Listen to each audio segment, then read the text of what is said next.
Wideband in parts of. All right, YouTube is now the latest social media platform to take aim at President Trump, as one Florida congressman is calling on that state's governor to fire back at Twitter and Amazon and Facebook and even Google. RT correspondent John Huddy has more from our Miami bureau on this. So, John, what exactly did YouTube do?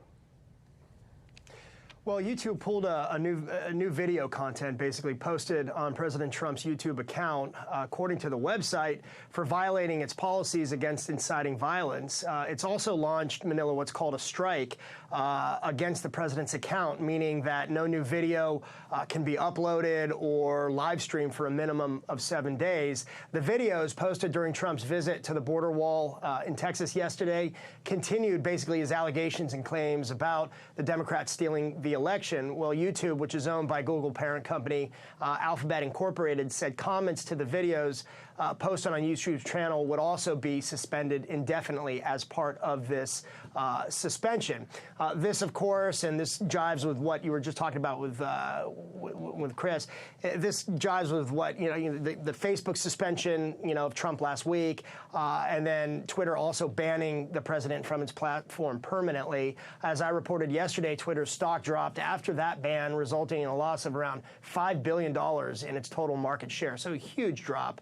And following the Capitol chaos last week, Google and Apple also booted the social media app Parler from their app stores, and Amazon also stopped allowing Parler to run on its servers. In light of that, there's concern about that extremist views by people using the sites like Parler are going to instead go to the more underground messaging sites, really making it harder for law enforcement to track these groups, these people, along with the concerns about how much power big tech companies have over free speech and expression, as you were just talking about in the segment before me, Manila. Now, John, a Florida congressman is calling on Governor Ron DeSantis to divest the entire state from Amazon, Google, Twitter, Facebook, too.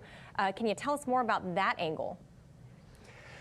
Yeah, so really that's more, I think, in my opinion on this, it's more of a political play and perhaps even a bit of grandstanding on the part of this congressman, Representative Randy Fine of Tallahassee. If you look at his background and, certainly being in Florida, we've been covering and looking at various representatives, but he's a Trump loyalist who's really aligned himself with Trump on many issues and echoes the GOP party line sentiment about big tech.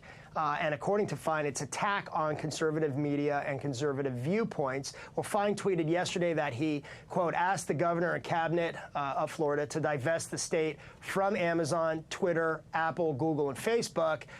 He said they may get to decide who they do business with, so do we.